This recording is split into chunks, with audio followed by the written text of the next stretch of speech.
shit too. You all was the one ever since my hair was me and my brothers be ballin' like all three. I can never leave my brother Mario Luke. I can't tell the weather, but I can feel it in the air, rain coming soon. Oh, they talking hot, cool, and more vibe. Making shower on the block, no shampoo to the metal. Hey y'all, welcome back to the 2434 podcast where everything is possible and learn from our wins and losses. Heck speaking, and I'm here to give you another film study video. In this video, we're going over extremely aggressive defender meets shifty hooper 1v1. Yes, I know this has been the next chapter video I have done in a while. I want to prep y'all for the NBA season coming up, so I want to show some NBA players playing. And with that, we're gonna get back to where I grit my teeth and where I got my roots. So first, I don't know anything about Ray Elliott or Javon Taylor, but knowing in the next chapter, they always have real talent, and I thought this was gonna be a bomber and it's gonna be interesting to watch. But with all that being said, let's get straight to the action. Also, one more thing, I have good news for y'all. I'll tell you at the end of this video, but it's gonna be some interesting. News. With that being said, let's get it. Rip through, goes into his chest, go right hand layup, and one. One of the things I want you to take away is look how low he gets. He's in his chest. There's physically nothing he can do at this position besides foul, and he manages to finish the layup. Good layup. Too much.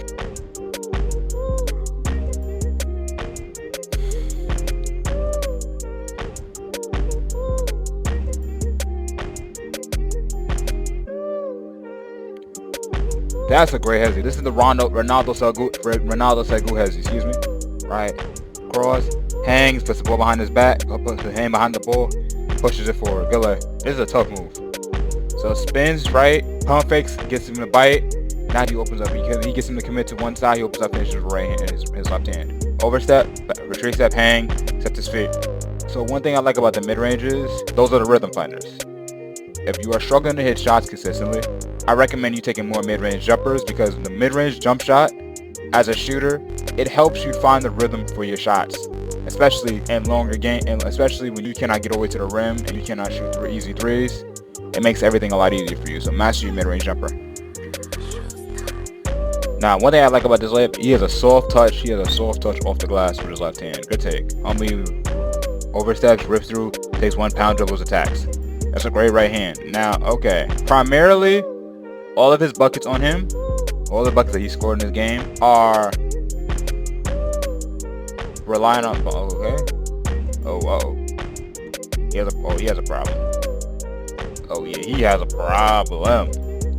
So what I was about to say before he sprayed a three, all of his buckets he retrieved in this game was him getting into the rim. My thought process is, okay, what you do in this situation is you gap him and you try to make him a shooter. When he did that, he gave a wide open three. So what you do in this situation is you figure out his patterns. The biggest benefit is you're playing at 21 and it's 4-7, so you can very easily, if you know in yourself and knowing these guys, you can very easily just hit 2 threes and be back in this game. The biggest problem is you got to figure out how to get a stop now, because if you're messing around and let him get it going, the gap is going to become wider and you're going to start psyching yourself out. So let's see how Ray plays this. This is a perfect example of attacking both feet right here. This may seem something simple. I've always sit there and say this: when you're a young player and you want to sit there and learn how to be efficient, master how to play in the triple threat. You don't need to sit there and have a 30 dribble combination in your bag. You just need to master how to play in the setting right here. What Ray does, he gets the ball in the triple threat, he jabs, gets him to drop this top foot, and he goes back he goes back left. Good take. Now, only thing I would recommend is for him to sit there, cross his face, and remain on balance, and try to remain on balance. But it's layup, but he made the shot regardless. I can't really hate on it. What sets up all your other moves is if one move look like the other. So he rips through, got him to drop his top foot. He shows he's gonna go hard right. He crosses, step back. On balance, good shot. What I want you to start doing is when you're watching these one-on-ones, start paying attention to these guys' stances and how they are being attacked when they play in a certain way, so you can learn and add those to your game. He's trading him right. The first thing first is, the reason why he's playing him at an angle is because when you open up and you square up with him, it makes it a lot easier for you to for that guy to blow by you. Versus if you shade him, you're much quicker to cut him off, etc.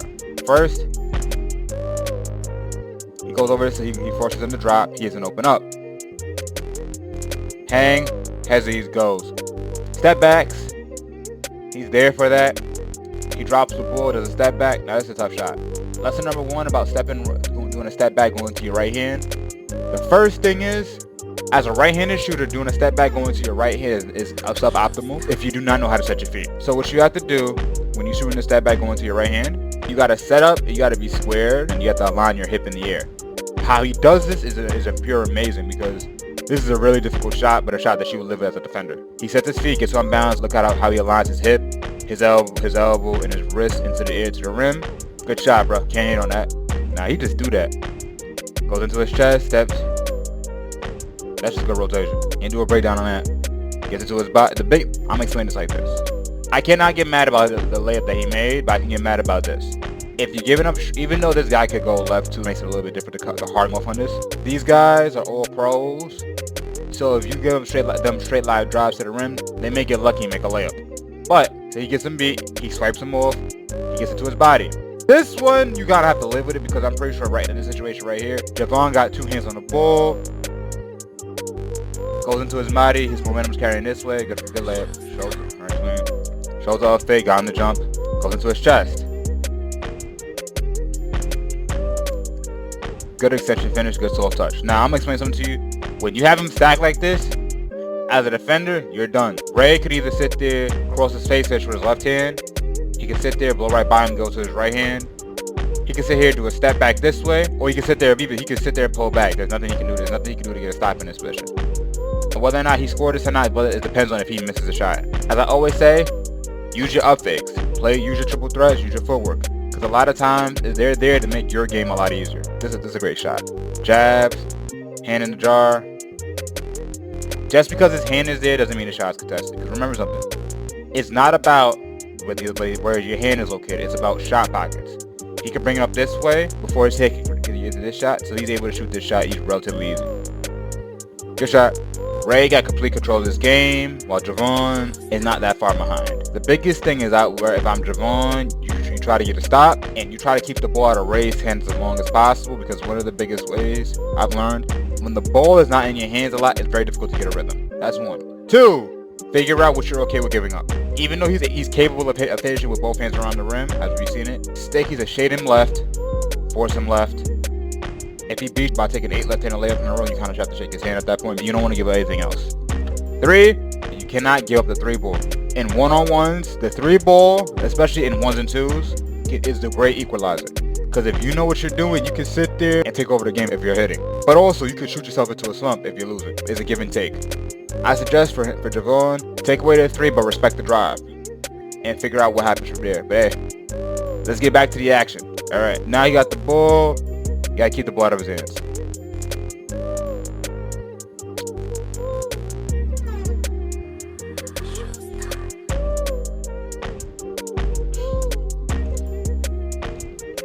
Got right, got to his spot. Mid-range Jimmy. Cash.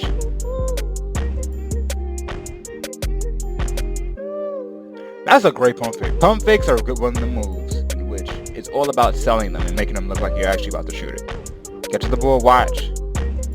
Left, right, he about to shoot. You look like he about to shoot that. He bites hard, got him. Now the next thing I want you to pay attention to is he's beat. The first thing you got to be mindful of is ball security. In this position, a lot of times guys will sit there and you have them beat. Will go for this back tap sit, will hit the back of your elbow, and the ball will go flying out. So it's very important for you to sit there and be mindful of this. And when you feel him reaching for the ball, pick the ball up.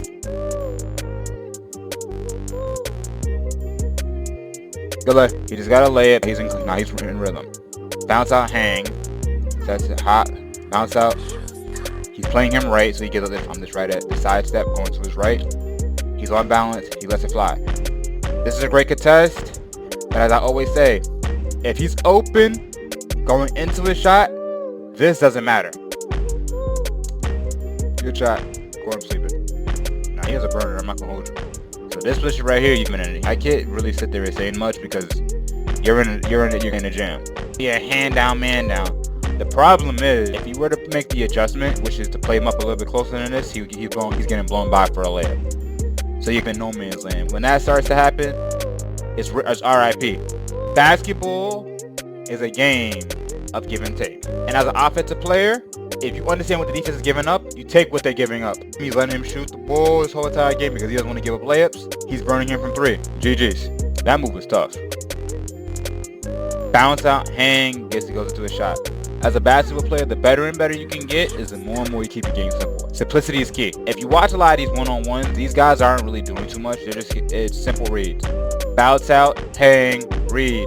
If he's backing up a little bit too far, you're giving him too much space, you rise up. Here, bounce out because he's playing him left, read.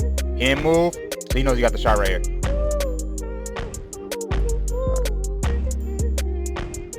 Boom! It's a really good drive shot through cross, hang. Right, he steps back. Delay. Oh my goodness, spoiled myself. Right, playing defense, jab, got him to back up. Oh, got him. Punch, dribble. Good shot. That's a harder move. Right? Here, jab, got him back, got him happy feet. He's out of there. Jab, cross. Why this move works? By how he's recovering. He knows he's going this way. Punch, dribble, got him. All he has to do is make sure he sets his feet quickly to get on balance. Quickly. Good shot. Alright, so in this position right here, Javon in a bad position. Game isn't far from over. He can hit 4 threes right now. But you want to get a good look. Because if you put up some BS, you may not get the ball back. He's getting his break. He's gathering his rhythm. So the first thing you need to do is get a good shot. So let's see what he does. Those are some BS. Yep, that explains it. Game over. 1. Knew it. No hands, crazy. Hand down, man down. Cash. 2. Goes right by him. Right, goes hard left. Like 3, see you. Great job, hooray. Good game to Javon Taylor. I hinted at this at the beginning of the video, so I'm gonna say it right now. I may have found a new name for this podcast. There's no secret. The name of the podcast, of the 2434 podcast, came from me and my friend Matt's friendship and how we came in here to work on this together, to go on this journey together. Long story short, we had a falling out due to me not handling certain situations properly, him not handling certain situations properly. So to this day, even though life happens, I've learned this lesson. Sometimes people you have a good friendship with, and doesn't always translate to business partners. I still old Matt this. Matt, if you ever watch this, I don't know if you're gonna watch this video or not. I would say to put the bottom of our thank y'all, bro. Thank you. I really appreciate everything you did for me, bro. And I understand that our friendship may not be the same, and I understand how you feel about everything. But understand something. Is that you was a real one, bro. So the name 2434 represented me and Matthew's friendship. My favorite player was Kobe Bryant, and his favorite player was Paul Pierce because he was a Celtics fan. Even the name, where anything is possible, that's KG's quote when they won the championship, and we learned from our wins and losses. That's a Kobe Bryant quote. So I found a new name of the podcast. I want to thank every single one of y'all from the bottom of my heart. As I'm making this video, I'm currently 3 subscribers away from 70 subscribers. I'm growing on TikTok and Instagram. I'm currently at 120. I'm at 127 subscribers, give or take, because Instagram me on some BS. All that said, y'all are my inspiration.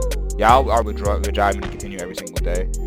To continue to love and support, whether it be in comments, whether it be the love comments of y'all sitting there saying keep going, heck, or we rock with the content, or whether it be in the hate comments. I really gotta thank every single one of y'all because y'all are my inspiration. Y'all constantly help me. Y'all constantly gave me an outlet, and y'all constantly gave me a reason to continue to keep on working, to keep on grinding. So, what's gonna be the name of the podcast? I'm gonna leave that for another video for y'all. But just understand something. I really I always sit there and say I appreciate y'all for the continued support. Thank you for the next chapter for allowing me to use the content as always. Go check them out. This is probably gonna be the last time you will hear me say use this closing. But hey, it was a ride. I learned so much. I grew from that. I'm trying to officially make the change. So anyway, thank y'all for tuning in to the 2434 podcast. Like, share, subscribe. I love y'all. I appreciate y'all. Y'all know the drill. We turn down.